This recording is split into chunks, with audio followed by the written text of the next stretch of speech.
नमस्कार, आदाब। मैं हूं आपके साथ जास्मिन शर्मा और बात होगी पीओके की, यानी कि पाक ऑक्यूपाइड कश्मीर की, जहां पर इस वक्त हालात बेहद खराब हैं। लॉकडाउन जैसी स्थिति वहां पर इस वक्त बनी हुई है। पाकिस्तान के कब्जे वाले कश्मीर में इस समय हालात उबाल पर हैं। घाटियों और शहरों में चारों ओर तनाव का माहौल है। लोग सड़कों पर हैं, नारे बुलंद कर रहे हैं और पाकिस्तान के जबरन कब्जे से आज़ादी की मांग कर रहे हैं। सोशल मीडिया पर लगातार ऐसे वीडियोस वायरल हो रहे हैं जिसमें नागरिक पाकिस्तान के खिलाफ गुस्से का इजहार कर रहे हैं।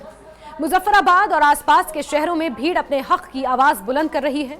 इस बीच इस्लामाबाद की सरकार अपनी ताकत दिखा रही है। आधी रात से इंटरनेट बैन कर दिया गया है। शहरों में सुरक्षा बलों के लंबे लंबे काफिले दाखिल हो रहे हैं।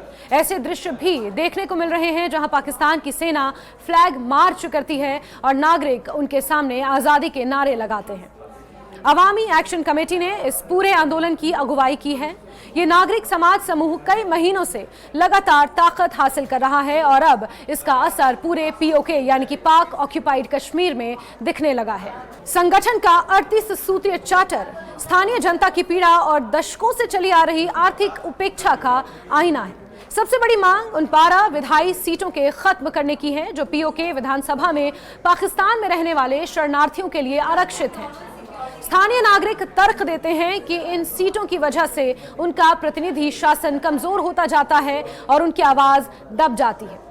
इसके अलावा सब्सिडी वाला आटा, मंगला जल विद्युत परियोजना से सस्ती और उचित दर पर बिजली और इस्लामाबाद द्वारा लंबे समय से किए गए वादों को जमीन पर उतारने की मांग भी जोर पकड़ रही है।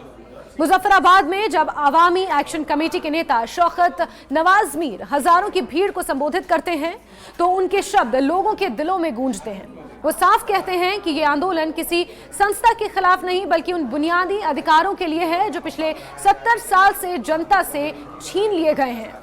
उनका कहना है कि अब बहुत हो चुका है, या तो लोगों को उनका हक दिया जाए या फिर जनता के गुस्से के लिए तैयार रहा जाए।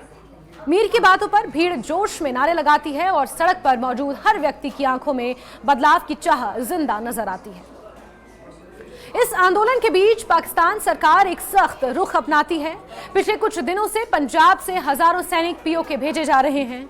शहरों के अंदर और बाहर जाने वाले रास्तों को पुलिस सील कर देती है और संवेदनशील प्रतिष्ठानों के पास निगरानी कड़ी कर दी जाती है। स्थानीय सुरक्षा बलों को मजबूत करने के लिए इस्लामाबाद से 1000 अतिरिक्त पुलिसकर्मी भी राजधानी भेजे जाते हैं। जिला मजिस्ट्रेट का दावा है कि व्यवस्था बनाए रखना प्रशासन और नागरिकों की सामूहिक जिम्मेदारी है, लेकिन जमीन पर लोग इसे केवल बल प्रयोग के रूप में देखते हैं। हकीकत यह है कि इस्लामाबाद और अवामी एक्शन कमेटी के बीच हुई बातचीत पूरी तरह विफल हो चुकी है। 13 घंटे चली मैराथन मीटिंग के बाद भी कोई समाधान नहीं निकला है। सरकार प्रतिनिधियों से समझौते के लिए प्रयास करती है, लेकिन कमेटी साफ साफ कह देती है कि वो अपने फैसले से पीछे नहीं हटेगी। खासतौर पर शरणार्थी, विधानसभा सीटों और स्थानीय संसाधनों पर लोगों के हक के मुद्दे पर किसी भी तरह का समझौता अस्वीकार्य करार दिया जाता है, यानी कि अनएक्सेप्टेबल है।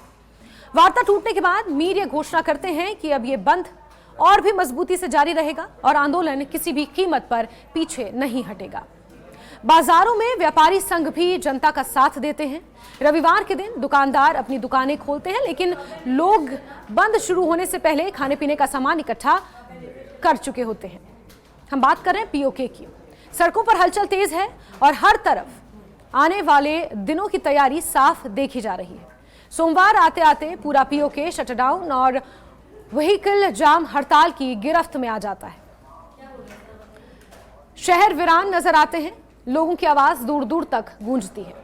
इन परिस्थितियों में इस्लामाबाद की सबसे बड़ी चिंता यह है कि यह आंदोलन कहीं काबू से बाहर ना हो जाए। इसलिए इंटरनेट पहले ही बंद कर दिया गया है ताकि लोग एक दूसरे से जुड़कर विरोध को और फैलने ना दें। लेकिन इंटरनेट बैन के बावजूद विरोध प्रदर्शन की तस्वीरें और वीडियो लगातार बाहर आ रहे हैं। हर मुख्य चौक और गली में लोग जमा होकर सरकार के खिलाफ गुस्सा जाहिर कर रहे हैं। कुछ जगहों पर नारे गूंजते हैं आजादी, अधिकार और न्याय के। सरकार चाहे जितनी भी ताकत दिखाए, हालात ये संकेत दे रहे हैं कि पीओके यानी कि पाक ऑक्यूपाइड कश्मीर की जनता इस बार बिना अपना हक लिए चुप नहीं बैठने वाली। ये स्थिति किसी छोटे मोटे विरोध प्रदर्शन की तरह नहीं बल्कि एक बड़े नागरिक विद्रोह के रूप में इतिहास बन रही है। आंदोलन शांतिपूर्ण है लेकिन निश्चय के साथ आगे बढ़ रहा है। अवामी एक्शन कमेटी बार बार ये दोहराती है कि ये लड़ाई केवल अधिकारों के लिए है और किसी प्रकार की हिंसा का रास्ता नहीं अपनाया जाएगा। फिर भी तनाव इस कदर बढ़ चुका है कि जमीनी हकीकत में किसी भी समय हालात बेकाबू हो जाने का खतरा मौजूद है। मुजफ्फराबाद से लेकर अन्य छोटे बड़े शहरों तक जो नजारा है वो पाकिस्तान सरकार की नीतियों पर सवाल खड़े कर रहा है। जनता अब कमजोर और दबाई हुई नहीं लगती, बल्कि एक मजबूत आवाज में अपना हक मांग रही है। हर वर्ग के लोग, चाहे व्यापारी हों, छात्र हों या आम नागरिक, सब एक साथ खड़े हो चुके हैं। जैसे जैसे घंटे बीत रहे हैं, पीओके का ये जनविद्रोह और गहराता जा रहा है। लोग मान रहे हैं कि सोमवार का ये प्रदर्शन उनके राजनीतिक इतिहास का एक निर्णायक मोड़ साबित हो सकता है। इस्लामाबाद पीछे हटने को तैयार नहीं है, जनता समझौता करने के मूड में नहीं है। ऐसे में हालात बेहद अस्थिर और विस्फोटक मोड़ पर खड़े हैं। ये आवाज केवल पीओके तक सीमित नहीं है, बल्कि धीरे धीरे दुनिया तक भी पहुंच रही है। पाकिस्तान चाहे कितनी भी कोशिश कर ले, अभी आंदोलन एक सच्चाई की तरह उभर रहा है जिसे दबाना आसान नहीं है। और पीओके इस वक्त एक ऐसा कैनवास बन चुका है जिस पर नागरिकों की जद्दोजहद खुलकर उभर रही है। पाकिस्तान की ताकतवर फौज भी इस बार नागरिकों की इच्छा शक्ति को दबा पाने में असहाय सी लग रही है। हालांकि एक्स्ट्रा ट्रूप इस्लामाबाद से बुलाए गए हैं। पूरे इलाके में एक सवाल हवा में तैर रहा है कि क्या इस बार पीओके की जनता अपने हक पाकर रहेगी या फिर एक और बार वादों और दमन की परतों तले दबा दी जाएगी।